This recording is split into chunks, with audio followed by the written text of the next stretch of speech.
ended up doubling our revenue, like with just the strategies that you taught when I was like, wow, this stuff works. We need to do this. All of these numbers, if you're tracking them, they do add up and they could make a huge difference if you get them right. And I thought we had like a pretty decent tracking setup. But then when I met you guys, I was like, oh, there's levels to this. Joe is the founder of 90 Day Korean and 90 Day Japanese. With over 10 years of experience, he uses systems, tools, and processes to make the business better, help his team, and improve the learning experience for his members. And the thing is, I remember at your talks, like you said, most people only do promos at Black Friday and New Year's. And I was like, that's us. I was like, okay, well, we should probably listen to what they're saying. It went way up. Like maybe, I don't recall exactly the numbers, but it was something like maybe from 1% to like 40%. Like it was a huge increase. That's life-changing, you know? Hello and welcome to the Art of Selling Online Courses. We're here to share winning strategies and secret hacks from top performers in the online course industry. My name is John Ainsworth and today's guest is Joe Armstrong. Joe, welcome to the show. Thanks. Happy to be here. So you worked with us at Data Driven Marketing starting, I don't know, a couple of years ago, something like that, right?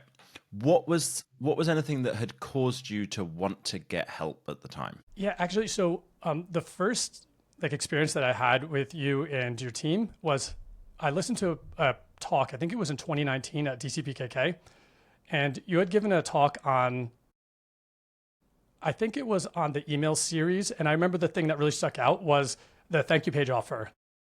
And I remember after that conference, I was like so excited. I'm like, oh, that's genius. I should like implement that right away. And I remember I went up to Chiang Mai after that and I like recorded the video up there and I was just really excited to get the thank you page offer set up. And then you had also done I think it was like a 10-minute like walkthrough and just given us like an overview of how we should set up our emails. And over the next few years, we implemented that. And I was like, wow, this is really amazing. And I don't actually remember exactly why we started talking to you after that, but I just remember that stuff was really good. And I was like, okay, these guys definitely know what they're talking about. I should go talk to them. And I knew other people in the course creator space had worked with you, and they just gave like glowing reviews. They're like, yes, you need to work with John and his team for sure. And yeah, I reached out to you guys and had great calls. Like the initial calls were great. Yeah, we got great results right from the beginning. What kind of results did you get? How long, let's just take a step back actually. 2019, you saw me give a talk. When did we actually work together? I think it was the end of 2022. I think it was Black Friday around that time, like end of November. And at the time, like I was actually really like unsure if this is what I should do. I really didn't know. I remember you and I talked at DCPKK and I remember like just chatting with you and I was like, oh, I feel really good about working with these guys, like with you and with your team. Like you really clear, I think you had done an audit for us and you clearly knew what you were talking about. And it was just a really good like experience up until then. I'm like, okay, let me try this out. And we did that for Black Friday. And I remember it was like right at, we never really had like a super organized plan for a Black Friday promotion. And we did it. We did what you guys said. And it was very much at the last minute, right? We were just trying to get everything in right before I think the email is probably on the same day. And I think that year we ended up doubling our revenue, like with just the strategies that you taught when I was like, wow, this stuff works. We need to do this. Doubling your revenue, man, that's legit, isn't it? Okay, so was that double from your previous best month or double from the previous Black Friday or what do you mean by double? Yeah, I have to look it up, but I'm pretty sure it was by far our best month ever. And it was double our Black Friday revenue for that we've ever had, like our best Black Friday month. And the thing is, I remember at your talks, like you said, most people only do promos at Black Friday and New Year's. And I was like, that's us. so I was like, okay, well, we should probably listen to what they're saying. So yeah, we started doing promos regularly, like according to what you said. And yeah, they performed really well. Like we actually had this really kind of complicated, archaic, automated promo setup already. Like we had developed it over the years and it was, like from being in business for many years, like you just end up tacking this stuff on and without like a really clear strategy. And then once we stopped doing those, we actually didn't stop doing them immediately. We just paused them and we would do the live promos and they just performed so much better. So it was clear, okay, we need to do the live promos. Okay, so let's dig into some of these tactics because I want to make sure that anyone listening to this who's like, shit, I want to double my revenue, I want to have this cool stuff, they know kind of what it is they need to do. So what was different about these live promos than about the previous automations that you'd got in place? Yeah, there were a few things. One is that we actually had a strategy. Like for the previous live, the automated promos, like we had put together these offers, but they were pretty generic and they weren't timely. And we didn't really have any clear tracking set up. And then once we started working with you and your team, like we started writing these promos and they're structured. And I'm a huge fan of structure. So I was like, oh, this makes sense to me. Like write the promos this way, make them timely, make them relatable to the people. So it's like, what time of year is it? What's going on? Why is that relevant to them? Why is that interesting to them? Like give them value and then show them how your like product will solve that problem or get them to where they want to be. So it just seems like it was a way more valuable series. It was way more timely, way more relevant for the people that were receiving it. And we actually tracked it. That's one of the things that was, I'd say you guys have helped us with the most is really with tracking. Like we're still using all the tracking systems you help us set up. That's for the promos, for our initial first sequences when people opt in, just all of our KPIs, like extremely helpful to have all that stuff tracked. And I thought we had like a pretty decent tracking setup. But then when I met you guys, I was like, there's levels to this. Okay, so a couple of things to dig into there. So talk us through with the tracking. Why is that useful? Because most people that I talk with, they don't have any tracking set up. So I'm going to guess that you, dear listener, listening to this podcast right now, do not have much in the way of tracking set up. If I asked you questions about what was your opt-in rate on average over the last 3 months, you'd have some kind of idea maybe, but not like specific numbers. Or what's the conversion rate on your most recent campaign compared to the one before? So all of this stuff to most people sounds really boring and they don't want to do it and they hate spreadsheets and they don't like looking at it. So people listening need to know why this is worth doing. So can you kind of make the sales pitch for like, how has that helped you? Sure. Yeah, there's really two ways that stand out to me. The first thing is that you could know what's working. Like you have some kind of a performance benchmark. Like, is this where you should be? Because you guys have like provided us with some kind of benchmarks for where these numbers should be. And like you can identify where things are not working right. Like, is it the sales page? Is there something in the emails? Maybe like something wrong with the cart? Like there's so many places things could go wrong. So by being able to track those things and having benchmarks, you can figure out where in that whole series of steps where you're having problems. And then you could focus on those, like the most effective points. So that's one. And that to me was like the clearest reason. But the secondary reason that I didn't really think about was you can catch when things break.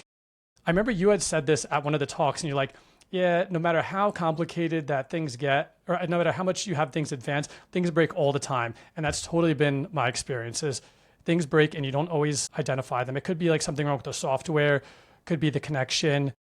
It could be any number of things, something that someone changed and it had some other side effects that you didn't think about. So it allows you to catch those things before they go on for too long. And I think that's actually one of the biggest things. It's like not losing. There's like the element of gaining and then the element of not losing. Yeah. And I think a lot of people have like some kind of a romantic attachment. Romantic might sound like a weird word to use, but it's how it kind of feels to me. Like they're connected romantically to the idea of having big long automations as like their email sequences, because like it's like that dream of make money while you sleep thing, right? You know, it's like, okay, you set it all up and it just runs and you're just making money while you're away, and it's like, yeah, but you can two things. One, you can do that with manual campaigns. You write them and then you reuse them whenever. You know, you're like, okay, well I've written it now, but it's gonna go out in 2 months, and then you can set up those campaigns to go out automatically. But when you set up those automations, this is connecting back to what you said about stuff breaking, they break and you don't know. And it's so hard to know.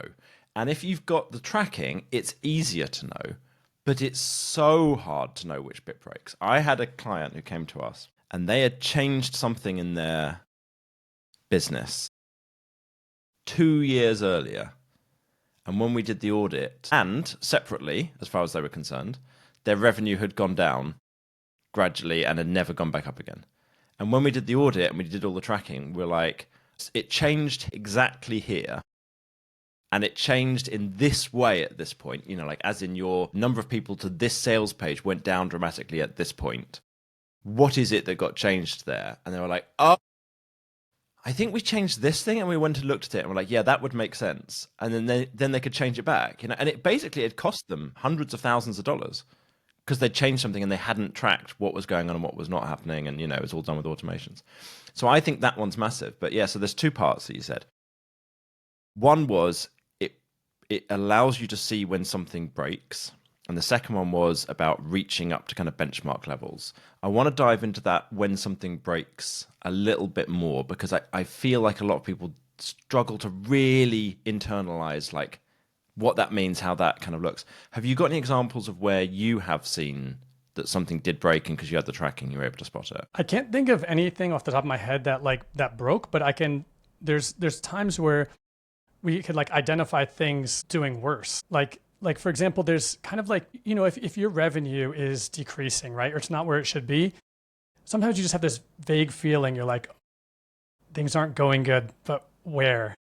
And it's really helpful to be able to pinpoint that stuff. It's like, where is it? Is it in the opt-ins? Is it in the email sequence? Like, is there a problem with the emails getting sent? Like, there's just so many things that could happen, especially how the marketing is changing. Online marketing is changing very quickly.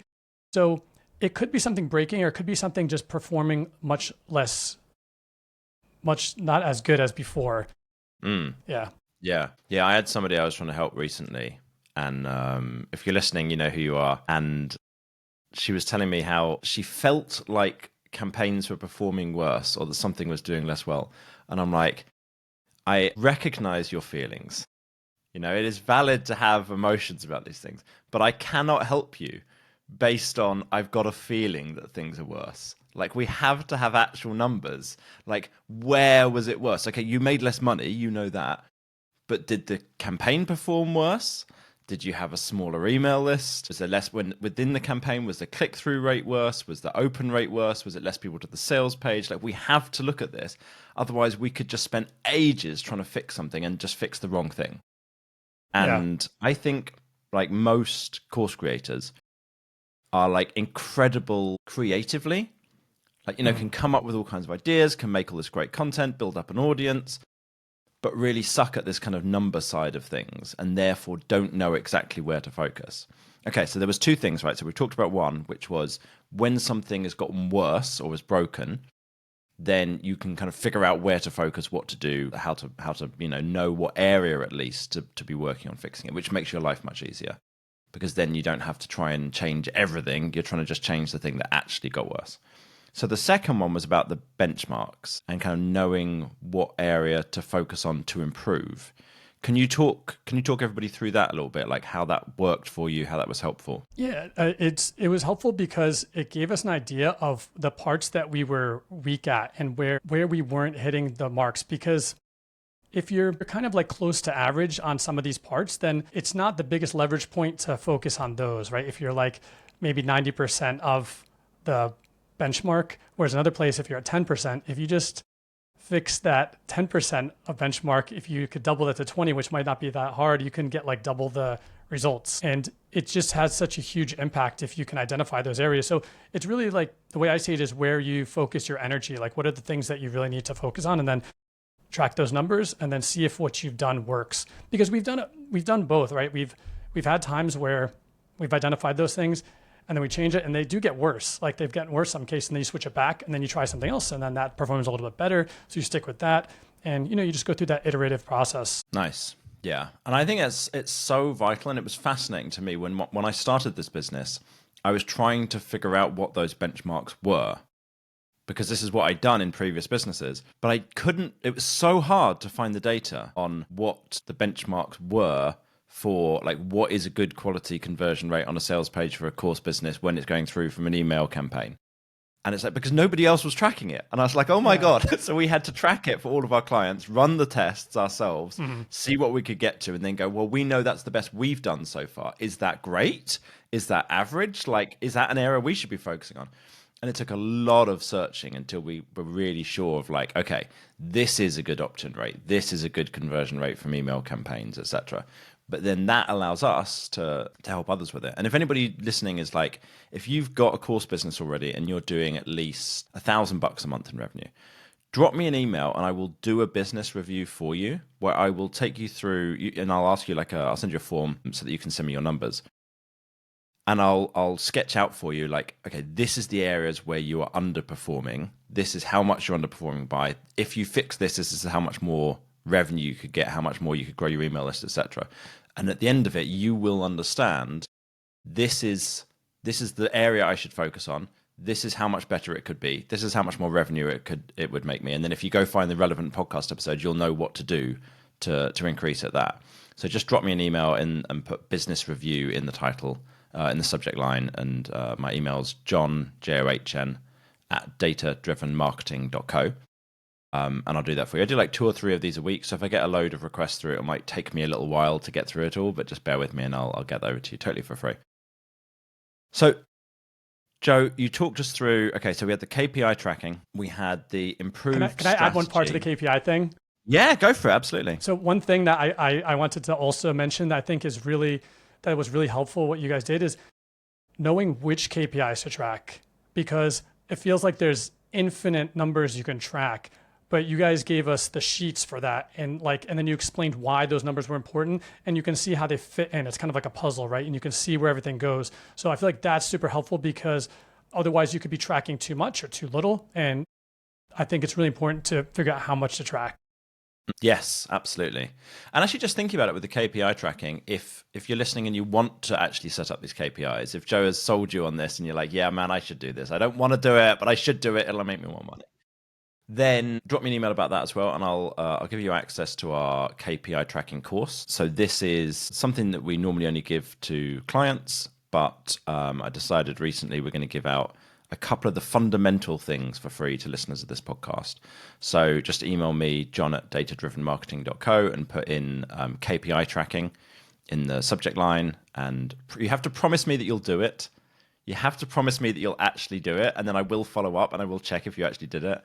But if you're like, yeah, I will do that, then basically I'll send you through our course, and it includes the templates. So it'll show you how to do KPI tracking, and it'll give you the template so you can actually go set this up for yourself. About how long do you think it took you when you first set it up, when you were working with us? The setup didn't take long. I'd say the thing that took the longest is just getting used to doing them. So I had to spend a decent amount of time like just getting used to the process, but then I was able to hand it off to my team, and they've been really good about doing that. But if I had to quantify it, maybe it wasn't that long. Maybe it was like an hour, because it's just basically filling in the spreadsheet, if I recall, right? It's not, especially if you just do the basic tracking, it's not that long. And then I think it's good because you'll feel better because you'll know those numbers and you'll know how to get them. So I think it's really good for just peace of mind. Yeah. It's not a massive project.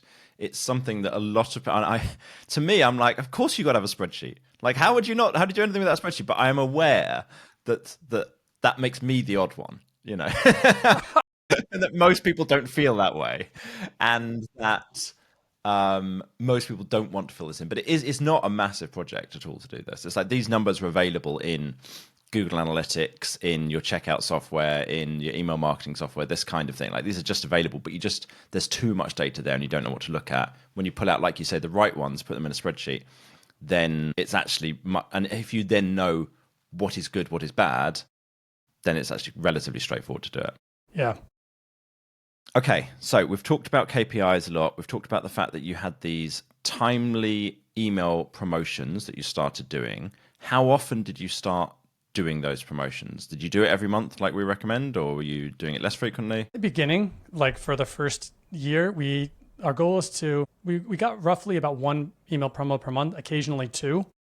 And then I think the second year is when we got to about 2 per month, not quite 2, but maybe 1 and almost 2. Not every month. Yeah.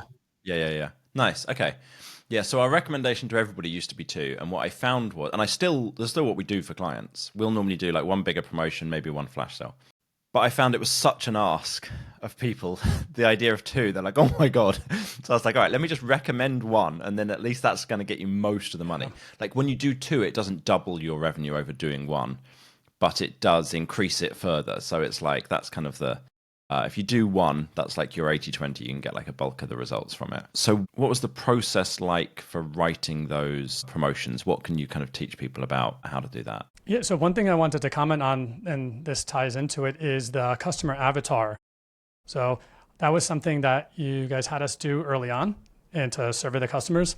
You do this to the buyers and the non-buyers. And I thought that was really useful because you get the customer language, right? Like you get to know more about them, and you have a system for that, like how to do it and how to send out the emails and how to like encourage people to fill that stuff out. And then you get that information, and then you use that to better understand like who's reading your emails and what they're looking for. And we use that to create the promos. At the time, what we would do is we would follow the SOP. So that's one thing that I really liked, is that you guys have SOPs for everything. You have like them really, really organized, and it makes things very easy to follow, because once you have those, then you just know the process to do each time. You don't have to think about it. So your templates and the SOPs tremendously helpful. And then that was helpful for us creating the email promos. Can you tell everybody what an SOP is in case they don't know what that stands for? Yeah, SOP is a standard operating procedure. Yeah. Is that what the acronym is? Okay. And it's just a way, it's like a document, and it goes through your process for how you do things regularly. So it could be like how you write an email promo, or how you do KPI tracking, or how you handle like customer interaction, something like that. And that way we use Google Docs, and it's shared with our team, and everyone has access to it. And it's really nice because then you don't have to think about these cases each time. Yeah. It makes it so much easier. I write them for myself as well. So like, obviously we got them for training and in the coaching program, like they're available to all the people in there. But what I'm working at the moment on how to get better at YouTube. And so every time I figure something out, I write it in the SOP, because I know how terrible my memory is. So I'm like, if I don't write down exactly what steps to do in what order, then next time I come back, I'll do it wrong again. It's like, I need this written down for myself. It's like step one, do this, step two, do that. And then I find it really boring following it. I'm like, oh, I want to be creative and go and do it my own, whatever way I feel like today. It's just like, yeah, you know what works though? It's following the process that's proven. And it's like the thing that works. Yeah. Nice. Okay. So wait a minute. I interrupted you there to explain what SOPs were, but you were explaining about email promos, I think. Yeah, right. So then that part was a bit challenging to write them, because we weren't that good at them at the beginning. Like it was hard to like create the content emails and then have them tie into the promotion, because they should all match up, right? It should be like a promo that solves some of your audience's needs. And it doesn't have to be for everybody, right? Like you want to try to be specific to a particular group. So if you have like maybe 5 different profile types inside your audience, maybe you'll want to do a promo for one type profile A, and then the next promo targets profile B. So you're really speaking to that person. And we tried to come up with like some products or bundles or whatever made the most sense, and then come up with a theme and figure out how they all tie together. So give value, help them solve a problem. I think we used was a problem, agitate, solution framework. And so try to identify things. It could be something that they know about, or maybe there's something that they've been experiencing, but they haven't been able to actually put into words themselves. And then you help them figure out this problem, and then you show them how you can help them with that. And then you offer them some promotion or some kind of package that can help them do that. And then that's their opportunity. Yeah.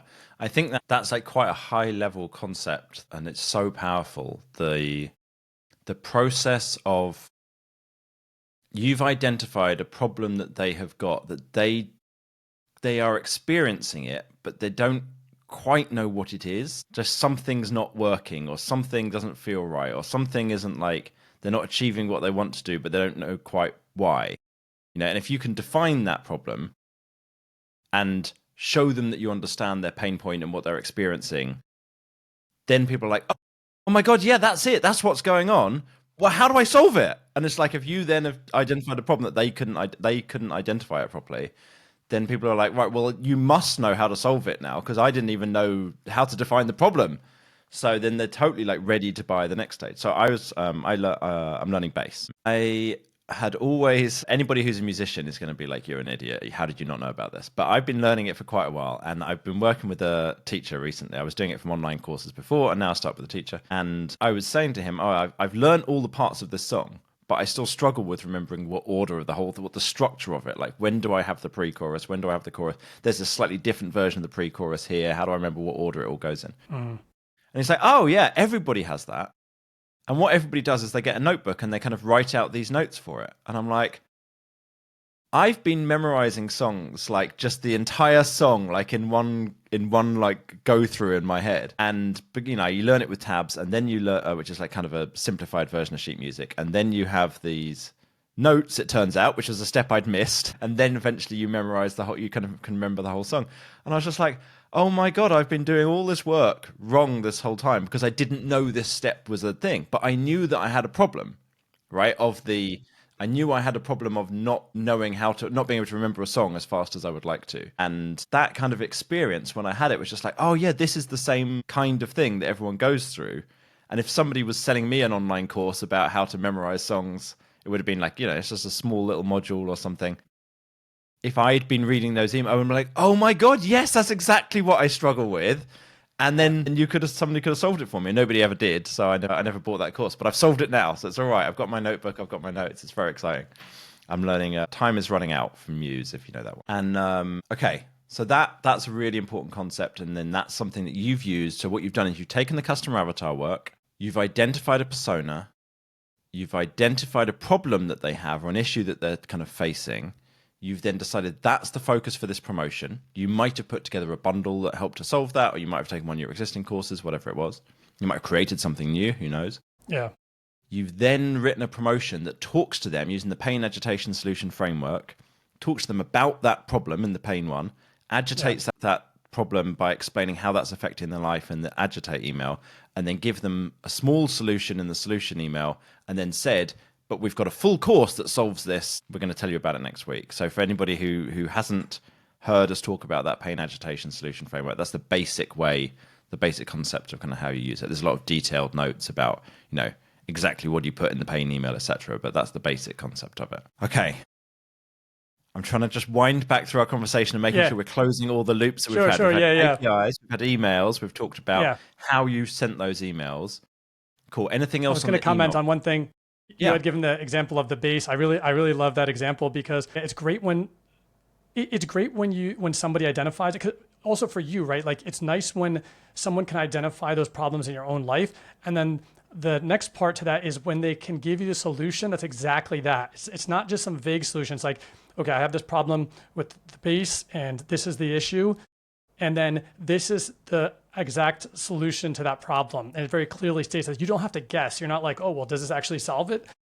It's specific to it. And that's why I think that I think that's one of the reasons why the regular promos are another reason why the live promos work better, because you're speaking really specifically rather than generally. And I think that's really helpful from both sides, right? Like when it happens for you and then also for your audience. Yeah, totally. Okay. I do want to carry on kind of working our way through the funnel, but I want to actually quiz you about something of like, what was that I'm super curious about. What was the experience like of working with the team? Like, what was it like going through the Instant Course Sales program?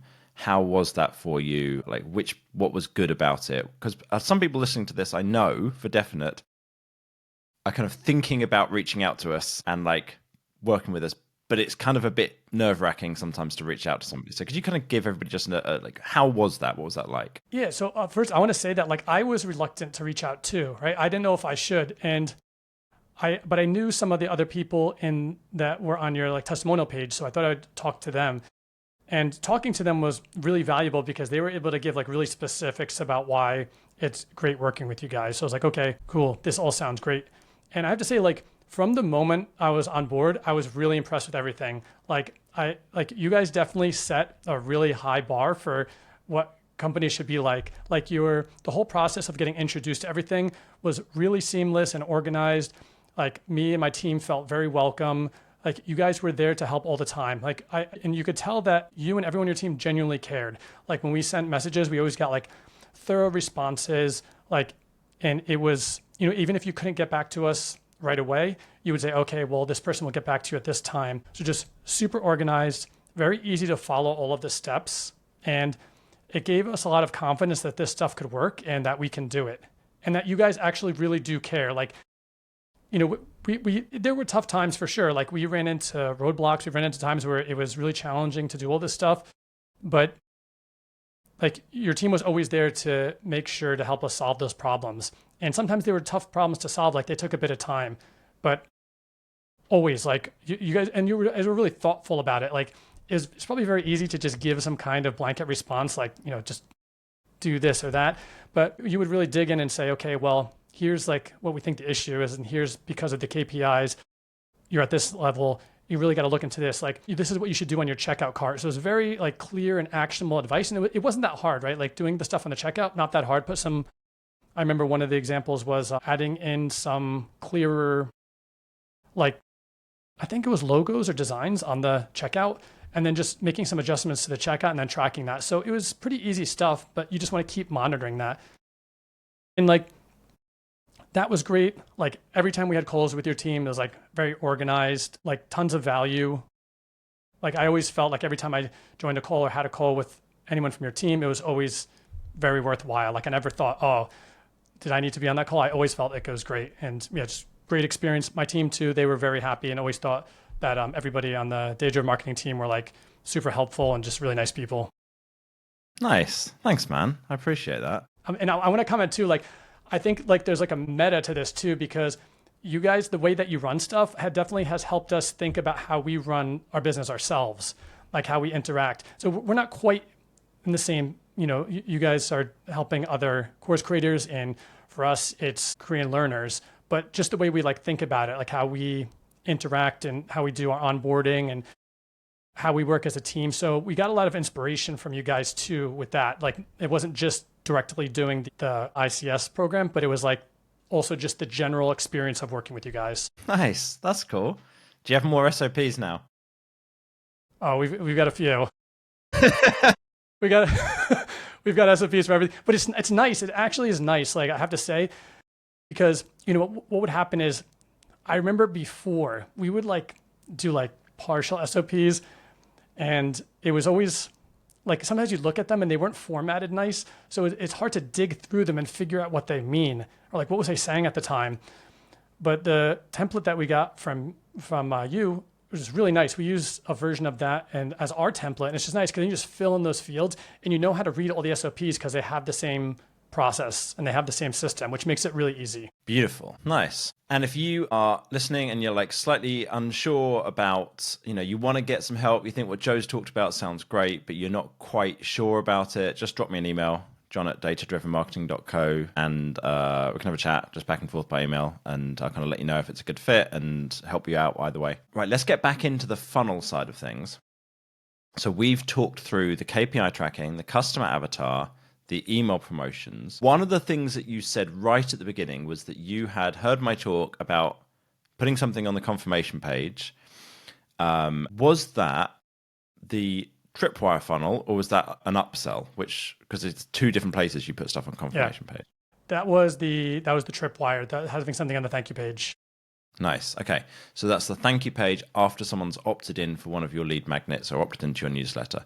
So can you talk everybody through what the concept of that was? Why were you excited about doing that? And then what did you do? And then what kind of results did you get from it? Yeah, I was excited about it because it was something we already had in place, and it had potential for, it just felt like it was wasted space. Like we didn't really use it for much. So we had potential to have an offer on that page and for people to find out about our stuff, like to make it easy for them to find out. Because I get it from the other side too, right? Like if you're trying to learn something, you're trying to sort through all these pages. It's like, how do you know what's really good and what's really the right solution for them? So it's giving them like an easy way to get started with your program.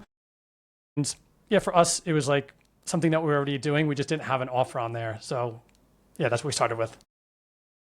And so what did you put as the offer on that page? The first thing I think we had was it might have been a $1 trial for maybe a week or two for the program. And then I think we tested a few other things. We tested individual courses, like smaller courses for as a one-time purchase. And then we ended up going back to the dollar trial and we tested different time periods, but we found that there wasn't like a big difference between them. So that's where we're at right now. Got it. Do you know the conversion rate of like how many people who get onto that page then take up that $1 trial? I don't know, but I know it's lower than the benchmark. I'm not sure what it is. Okay. But we decided to keep that. Gone. Oh yeah, we decided to keep that on there because we really think it's like the best product that people should be trying. So we thought, okay, well, it's still the thing that we should keep on there. Now we haven't really gone through and like tested that a lot, but yeah, that's where we're at now. Yeah. So the thing with memberships as a tripwire offer is that they do tend to convert worse than a one-off paid course, because these are people often who are new to your world. You know, they have not bought something from you before. They've only just signed up to your email list. They might have seen a bunch of your content on social. They might have gone through a bunch of the stuff on your site, but they don't know you that well. So it's kind of harder to make that sale of a membership. Even though it's only a $1 trial, everyone's got the thing of like, oh, you know, if I sign up, what if I forget to cancel? And then actually it's not that useful. I had something the other day. I went through our profit and loss for the business, and I found some software where I'd signed up for the trial and forgotten to cancel and was paying hundreds of dollars a month for something I didn't need at all. And I was just like, it made me feel sick to my stomach. That's So what that feels like. I was like, okay, right. I get definitely why people don't want to sign up for that membership. Yeah. But if it's your best offer and it's the thing that's going to help people the most and they'll get the best results with it, then there's obviously value to that. I was working with somebody earlier this week who he's got I forget if it was I think he had a $7 trial. $7 1 month trial or something like that for his membership. And his membership is, I forget exactly, but something between $30 and $50 a month, something like that. And he was getting with his, if you included the sign up page and then the follow up sequence, so his whole welcome sequence was aimed around getting people back into that membership. He was at 5% conversion rate. Small sample size because it was just early days, but 5%. And that was really strong. What we're aiming for with a Tripwire product normally, if we're selling something for like $27 on that confirmation page, is about a 3 to 10% conversion rate. The best we've got with anybody is 12, but 10's already like surprisingly high, even with warm traffic. So if you're doing anything around the kind of 3 to 5% with your membership, I'd say that's probably pretty strong. You know, it's obviously it's a lower number than it is for with one-off products because of that kind of concern that people have. Right. So what's the next step that you've got there then? Do you have like the other elements? Do you have order bumps and upsells on that Tripwire product as well? Yeah. I think when we first implemented that, we already had, I think we had order bumps already and upsells, but they weren't, I think they needed to be improved. Yeah. So I think we had some basic version and then we did better versions of them.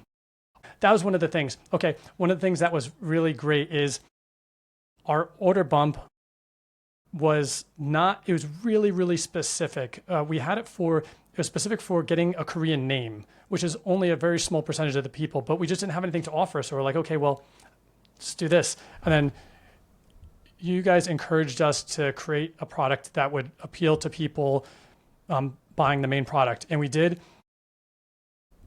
It went way up. Like maybe, I don't recall exactly the numbers, but it was something like maybe from 1% to like 40%. Like it was a huge increase. Yeah, it was great. Like that did so much better. So I was like, okay, well, that was a good idea.